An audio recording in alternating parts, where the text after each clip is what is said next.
ನಾಗಮಂಗಲದ ಕೋಮುಗಲಭೆ ಪ್ರಕರಣಕ್ಕೆ ಸಂಬಂಧಪಟ್ಟ ಹಾಗೆ ಭಾರಿ ಖಂಡನೆ ವ್ಯಕ್ತವಾಗ್ತಾ ಇದೆ. ಎತ್ತ ಸಾಗ್ತಾ ಇದೆ ಸಮಾಜ ಅನ್ನುವಂತಹ ಪ್ರಶ್ನೆಯನ್ನು ಕೂಡ ಮಾಡಲಾಗ್ತಾ ಇದೆ. ಸೊ ಈ ಮಧ್ಯೆ ನಾಗಮಂಗಲದಲ್ಲಿ ಕಿಡಿಗೇಡಿಗಳ ವಶಕ್ಕೆ ಪಡೆಯುವ ವೇಳೆ ಭಾರಿ ಹೈಡ್ರಾಮಾವೂ ಕೂಡ ನಡೆದಿದೆ. ಪೊಲೀಸ್ ಠಾಣೆಗೆ ದೌಡಾಯಿಸಿದ್ದಾರೆ ಕುಟುಂಬಸ್ಥರು. ನಮ್ಮವರನ್ನ ಬಿಟ್ಟು ಬಿಡಿ, ನಮ್ಮವರು ತಪ್ಪೇ ಮಾಡಿಲ್ಲ ಅನ್ನುವಂತಹ ಗೋಳಾಟ.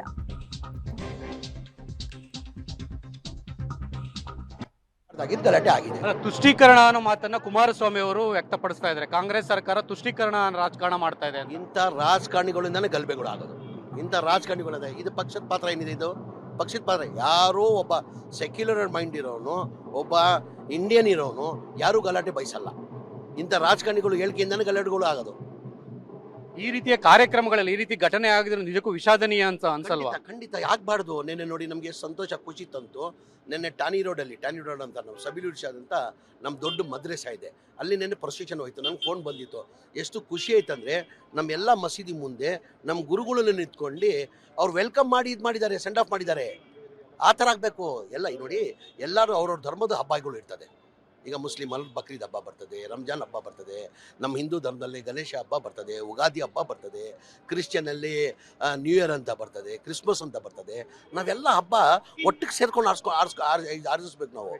ಅಂದ್ರೆ ಬಿಜೆಪಿ ಅವರು ಆರೋಪ ಮಾಡಿದ್ರೆ ಕಾಂಗ್ರೆಸ್ ಸರ್ಕಾರ ಬಂದ್ಮೇಲೆ ಈ ರೀತಿ ಜಾಸ್ತಿ ಆಗ್ತಾ ಇದೆ ಎಲ್ಲ ಕಡೆಗಳಲ್ಲೂ. ಈಗ ಬಿಜೆಪಿ ಸರ್ಕಾರದಲ್ಲಿ ಆಗಲೇ ಇಲ್ವಾ ಈ ಥರ ಸಣ್ಣಪಟ್ಟ? ಆಗಬಾರ್ದು ಘಟನೆಗಳು. ಈ ರಾಜಕಾರಣಿಗಳು ಇಂಥ ಹೇಳಿಕೆಯಿಂದಾನೇ ಗಲಾಟೆಗಳು ಆಗೋದು. ರಾಜಕಾರಣಿಗಳ ಹೇಳಿಕೆಯಿಂದನೇ ಈ ರೀತಿ ಗಲಾಟೆಗಳಾಗೋದು ಅಂತ ಜಮೀರ್ ಅಹಮದ್ ಅವರು ವ್ಯಕ್ತಪಡಿಸ್ತಾ ಇರ್ತಕ್ಕಂಥ ಕುಮಾರಸ್ವಾಮಿ ಹೇಳಿಕೆಗೂ ಕೂಡ ಒಂದು ರೀತಿಯಲ್ಲಿ ಟಕ್ಕರನ್ನು ಕೊಟ್ಟಿದ್ದಾರೆ. ಈ ರೀತಿಯ ಘಟನೆಗಳು ಆಗಬಾರ್ದು ಅಂತ ಕೂಡ ವಿಷಾದವನ್ನು ಕೂಡ ವ್ಯಕ್ತಪಡಿಸ್ತಾ ಇದ್ದಾರೆ. ಕ್ಯಾಮರಾ ಪರ್ಸನ್ ಶ್ರೀಕಾಂತ್ ಜೊತೆ Ravi search, public TV, Bengaluru. ಅದು ನಾನು ಮಾಹಿತಿ ತಗೊಂಡೆ ಪೊಲೀಸವರಿಂದ. ನೆನೇನೋ 1:30 ಗಂಟೆಗೇನೋ ಪ್ರೊಸೆಷನ್ ಹೋಗ್ಬೇಕಾಗಿತ್ತು, ಗಣೇಶ ಪ್ರೊಸೆಷನ್. ಆ ಟೈಮಲ್ಲಿ ನಮಾಜ್ ಇರ್ತದೆ. ಆ ನಮಾಜ್ ಟೈಮಲ್ಲಿ ಹೋಗಿ ಅಂತ ಪೊಲೀಸವರು ರಿಕ್ವೆಸ್ಟ್ ಮಾಡ್ಕೊಂಡು, ಬೇರೆ ಇರಲಿಲ್ಲ, ಪೊಲೀಸವರು ರಿಕ್ವೆಸ್ಟ್ ಮಾಡ್ಕೊಂಡಿದ್ರು. ಅವ್ರು ಒಪ್ಪಲಿಲ್ಲ.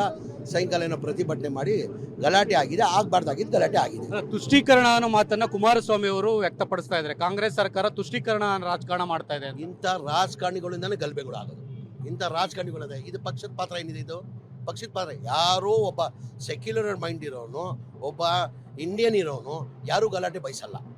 ಇಂಥ ರಾಜಕಾರಣಿಗಳು ಹೇಳಿಕೆಯಿಂದಾನೇ ಗಲಾಟೆಗಳು ಆಗೋದು. ಈ ರೀತಿಯ ಕಾರ್ಯಕ್ರಮಗಳಲ್ಲಿ ಈ ರೀತಿ ಘಟನೆ ಆಗಿದ್ರೆ ನಿಜಕ್ಕೂ ವಿಷಾದನೀಯ ಅಂತ ಅನ್ಸಲ್ವಾ? ಖಂಡಿತ ಯಾಕಬಾರ್ದು. ನೆನ್ನೆ ನೋಡಿ ನಮಗೆ ಸಂತೋಷ, ಖುಷಿ ತಂತು. ನೆನ್ನೆ ಟಾನಿ ರೋಡ್ ಅಂತ ನಮ್ಮ ಸಬಿಲುರ್ಷಾದ್ ಅಂತ ನಮ್ಮ ದೊಡ್ಡ ಮದ್ರೆಸ ಇದೆ, ಅಲ್ಲಿ ನೆನ್ನೆ ಪ್ರೊಸೆಷನ್ ಹೋಯ್ತು. ನಂಗೆ ಫೋನ್ ಬಂದಿತ್ತು. ಎಷ್ಟು ಖುಷಿ ಆಯ್ತಂದ್ರೆ ನಮ್ಮೆಲ್ಲ ಮಸೀದಿ ಮುಂದೆ ನಮ್ಮ ಗುರುಗಳನ್ನು ನಿಂತ್ಕೊಂಡು ಅವ್ರು ವೆಲ್ಕಮ್ ಮಾಡಿ ಇದು ಮಾಡಿದ್ದಾರೆ, ಸೆಂಡ್ ಆಫ್ ಮಾಡಿದ್ದಾರೆ. ಆ ಥರ ಆಗಬೇಕು ಎಲ್ಲ. ನೋಡಿ, ಎಲ್ಲರೂ ಅವ್ರವ್ರ ಧರ್ಮದ ಹಬ್ಬಗಳು ಇರ್ತದೆ. ಈಗ ಮುಸ್ಲಿಮ್ ಅಲ್ಲಿ ಬಕ್ರೀದ್ ಹಬ್ಬ ಬರ್ತದೆ, ರಂಜಾನ್ ಹಬ್ಬ ಬರ್ತದೆ, ನಮ್ಮ ಹಿಂದೂ ಧರ್ಮದಲ್ಲಿ ಗಣೇಶ ಹಬ್ಬ ಬರ್ತದೆ, ಉಗಾದಿ ಹಬ್ಬ ಬರ್ತದೆ, ಕ್ರಿಶ್ಚಿಯನಲ್ಲಿ ನ್ಯೂ ಇಯರ್ ಅಂತ ಬರ್ತದೆ, ಕ್ರಿಸ್ಮಸ್ ಅಂತ ಬರ್ತದೆ. ನಾವೆಲ್ಲ ಹಬ್ಬ ಒಟ್ಟಿಗೆ ಸೇರ್ಕೊಂಡು ಆರಿಸ್ಬೇಕು ನಾವು. ಅಂದ್ರೆ ಬಿಜೆಪಿ ಅವರು ಆರೋಪ ಮಾಡಿದ್ರೆ ಕಾಂಗ್ರೆಸ್ ಸರ್ಕಾರ ಬಂದ್ಮೇಲೆ ಈ ರೀತಿ ಜಾಸ್ತಿ ಆಗ್ತಾ ಇದೆ ಎಲ್ಲ ಕಡೆಗಳಲ್ಲೂ. ಈಗ ಬಿಜೆಪಿ ಸರ್ಕಾರದಲ್ಲಿ ಆಗಲೇ ಇಲ್ವಾ ಈ ಥರ ಸಣ್ಣಪಟ್ಟ? ಆಗಬಾರ್ದು ಘಟನೆಗಳು. ಈ ರಾಜಕಾರಣಿಗಳು ಇಂಥ ಹೇಳಿಕೆಯಿಂದಾನೇ ಗಲಾಟೆಗಳು ಆಗೋದು. ರಾಜಕಾರಣಿಗಳ ಹೇಳಿಕೆಯಿಂದನೇ ಈ ರೀತಿ. ಕುಮಾರಸ್ವಾಮಿ ಅವರ ಆರೋಪ ಟೀಕೆಗೆ ಸಚಿವ ಜಮೀರ್ ಅಹಮದ್ ಅವರ ರಿಯಾಕ್ಷನ್ ಇದು. ರಾಜಕಾರಣಿಗಳ ಇಂಥ ಹೇಳಿಕೆಯಿಂದಲೇ ಗಲಭೆಗಳ ಆಗೋದು ಅನ್ನೋದರ ಬಗ್ಗೆ ಅವರು ಹೇಳಿದ್ದಾರೆ. ಆದ್ರೆ ಯಾವ ರಾಜಕಾರಣಿ ಈ ವಿಚಾರವಾಗಿ ಮಾತನಾಡಿದ್ರು? ಇದಕ್ಕೂ ಮೊದಲು ನಾಗಮಂಗಲದಲ್ಲಿ ಆಯ್ತಲ್ಲ, ಅದರ ಬಗ್ಗೆ ನಂತರ ಬಂದಂತಹ ಪ್ರತಿಕ್ರಿಯೆಗಳಿಗೆ ನೀವು ಕೊಡ್ತಿರುವಂತಹ ರಿಯಾಕ್ಷನ್. ಆದ್ರೆ ಆರಂಭ ಆಗಿದ್ ಎಲ್ಲಿಂದ? ರಾಜಕಾರಣಿಗಳ ಹೇಳಿಕೆಯಿಂದನಾ? ಅಲ್ವಲ್ಲ. ಹಾಗೆ ಮುಸ್ಲಿಂ, ಕ್ರಿಶ್ಚಿಯನ್, ಹಿಂದೂಗಳು ಎಲ್ಲರೂ ಕೂಡ ಒಟ್ಟಾಗಿ ಸಾಗಬೇಕು ಅಂತ ಅಲ್ಲೊಂದು ಇಲ್ಲೊಂದು ವಿಷಯಗಳನ್ನ ಇಟ್ಕೊಂಡು ಮಾತನಾಡ್ತಾ ಇದ್ದೀರಿ. ಆದ್ರೆ ಎಲ್ಲರೂ ಅಂತ ಯಾರು ಹೇಳ್ತಿಲ್ಲ. ಇಂತಹ ಕೆಲವರಿಗೆ ನೀವು ಪಾಠ ಕಲಿಸದೇ ಇದ್ರೆ ಹಲವರಿಗೆ ಎಲ್ಲಿ ನಮ್ಮ ಲಾಸ್ ಆಗುತ್ತೋ ಅಂತ ಕೆಲವರಿಗೆ ಪಾಠ ಕಲಿಸದೇ ಬಿಟ್ರೆ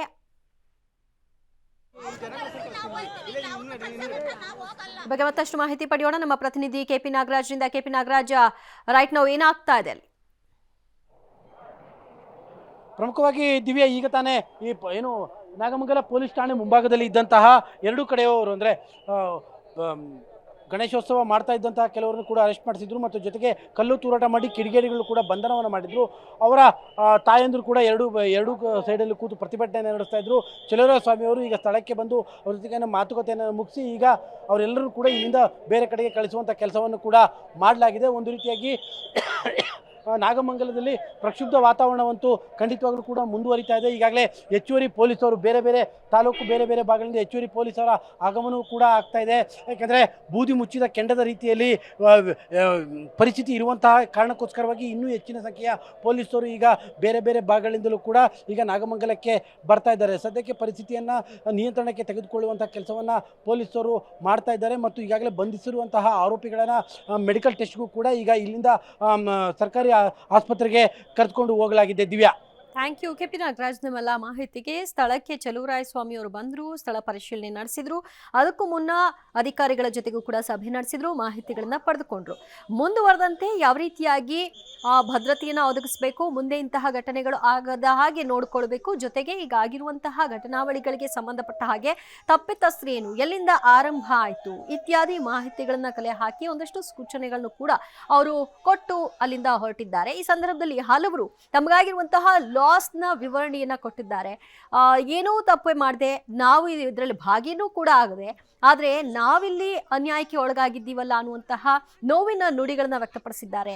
ಇನ್ನು ಠಾಣಿಯ ಮುಂಭಾಗ ಬಂದು ಪ್ರೊಟೆಸ್ಟ್ ನಡೆಸಿದಂತಹ ಕುಟುಂಬಸ್ಥರು ನಮ್ಮ ಮಕ್ಕಳನ್ನ ವಿನಾಕಾರಣ ಕರ್ಕೊಂಡ್ಬಂದಿದ್ದಾರೆ, ನಮ್ಮ ಮಕ್ಕಳು ಗಣೇಶೋತ್ಸವ ಮಾಡಿದ್ದು ತಪ್ಪ, ಯಾರೋ ಕಿಡಿಗೇಡಿಗಳು ಕಲ್ಲು ತೂರಿದ್ರು, ಯಾರೋ ಹಲ್ಲೆ ನಡೆಸಿದ್ರು, ಅವ್ರನ್ನ ಒದ್ದು ಒಳಗ ಹಾಕೋದ್ ಬಿಟ್ಬಿಟ್ಟು ನಮ್ಮ ಮಕ್ಕಳನ್ನ ಕರ್ಕೊಂಡು ಬಂದು ಒಳಗೆ ಹಾಕಿದ್ದಾರಲ್ಲ, ಇದೆಷ್ಟು ಸರಿ ಅನ್ನುವಂತಹ ಪ್ರಶ್ನೆಗಳನ್ನ ಮಾಡಲಾಗ್ತಾ ಇದೆ. ಇನ್ನು ಗಣೇಶೋತ್ಸವಕ್ಕೆ ಹಲವು ಕಡೆಗಳಲ್ಲಿ ಬ್ಯಾನರ್ಗಳನ್ನ ಹಾಕಿರ್ತಾರೆ. ಆ ಬ್ಯಾನರ್ಗಳಲ್ಲಿ ಯಾರ್ಯಾರಿದ್ದಾರೆ ಯುವಕರು ಅವರೆಲ್ಲರನ್ನೂ ಕೂಡ ಠಾಣೆಗೆ ಕರ್ಕೊಂಡು ಹೋಗಿದ್ದಾರೆ ಅನ್ನೋ ಆರೋಪ ಕೂಡ ಕೇಳಿ ಬರ್ತಾ ಇದೆ. ಆ ರೀತಿಯಾಗಿ ಪೊಲೀಸರು ನಡ್ಕೊಂಡಿದ್ದಾರಾ ಅಥವಾ ಘಟನೆಗೆ ಸಂಬಂಧಪಟ್ಟ ಹಾಗೆ ಆ ಸಂದರ್ಭದಲ್ಲಿ ಆಗಿದ್ದಂತಹ ದೃಶ್ಯಗಳನ್ನ ಆಧರಿಸಿ ಅರೆಸ್ಟ್ ಮಾಡಿದ್ದಾರಾ, ಹಾಗಿದ್ರೆ ಇದರಲ್ಲಿ ಯಾವ ರೀತಿಯಾದಂತಹ ಕೇಸ್ನ ಹಾಕ್ತಾರೆ ತಪ್ಪಿತಸ್ಥರ ವಿರುದ್ಧವಾಗಿ, ಈ ಎಲ್ಲ ಪ್ರಶ್ನೆಗಳು ಸದ್ಯ ಮನೆ ಮಾಡ್ತಾ ಇದೆ.